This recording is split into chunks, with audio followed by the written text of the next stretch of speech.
The primary sector is playing a key role in New Zealand's response to COVID-19, and our international standing is being enhanced by our reputation for producing high quality and safe food and fibre.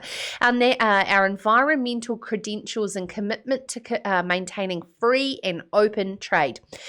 When we are seeing a decline in globalisation to global protectionism, trade commentators are dismissing the Chinese leadership expressing possible interest in joining the CPTPP. For those of you who don't know, that is the Comprehensive and Progressive Agreement on Trans-Pacific Partnership.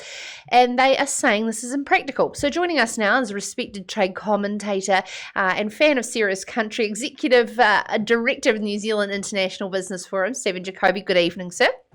Hi, Sarah. Good to be with you. Thank you. Now, Stephen, the dream by New Zealand and the founding members to encompass all 21 APEC economies right at the start actually included China and the US coming into this Trans-Pacific Partnership.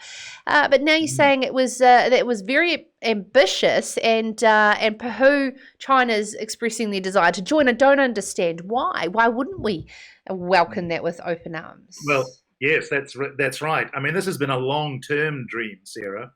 I don't know, the antecedents of TPP, the Trans-Pacific Partnership, which later became CPTPP, well, they were set right back in when we signed a trade agreement with Singapore back in 2001.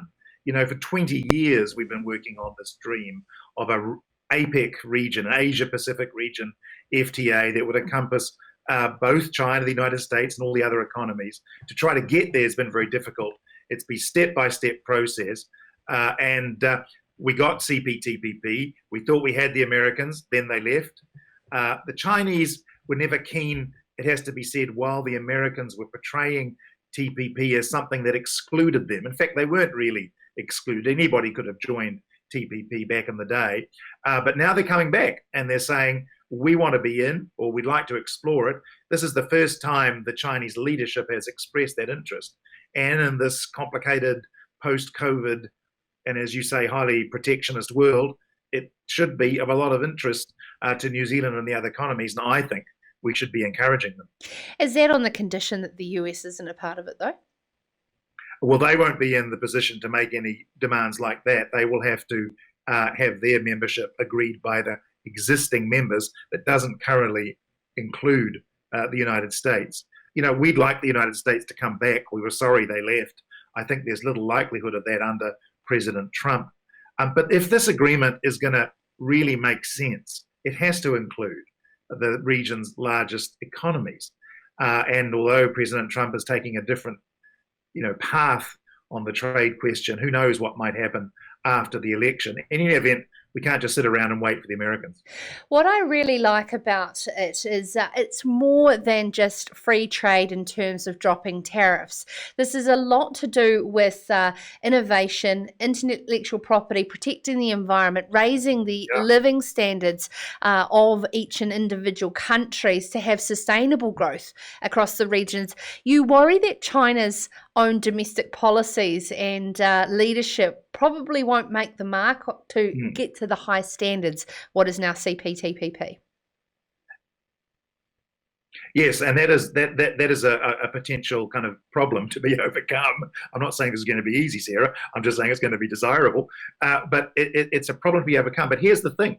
If we want China to be more sustainable, we want China to respect intellectual property, we want them to do good things on the environment, we want them to manage their economy in the way that other economies manage their economies around the world, this is a really good way to encourage them to do it.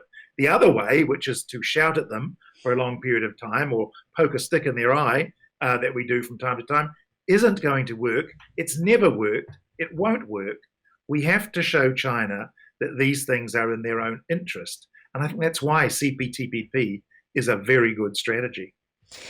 What about how much reliance we have on the Chinese market until they don't need us anymore? We've seen that with our dairy genetics, and certainly looking down the barrel of the same with our wood log exports.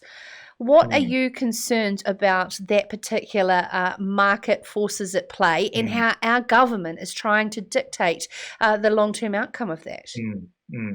Well, just on the diversification question, obviously New Zealand's interests are promoted when we have a variety of markets to choose from. That's what we want for our exporters, particularly markets that can turn value to farmers, forest owners, and whoever. But it's not always easy to find those markets, and that's the problem. China is our largest market because they want to buy what we have to sell, and because the FTA we negotiated has made it very advantageous to do that. Now, if there were other markets that we could find that would be like China, that would be very good. But the fact of the matter is, at least for the time being, there aren't. Today, the Trade Minister, David Parker, had something to say about the negotiations with the EU that are not going very well. There's been a leak of a negotiating document, a market access offer for dairy products, which is not very advantageous. So look, there aren't other alternatives for China. We can't replicate that. But still, we need to keep diversification on the agenda, and I think that's what we do to our other trade negotiating efforts.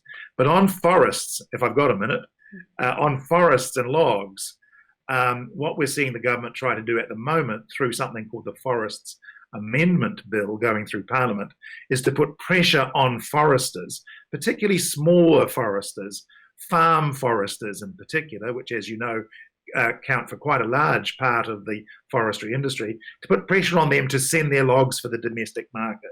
Now, that's not going to be in those forest owners' interests. It's not going to be in the interests of encouraging new planting. And we think it does represent an untoward intervention in the free market, the domestic market. And we'd rather they used other ways to try to stimulate wood processing in New Zealand.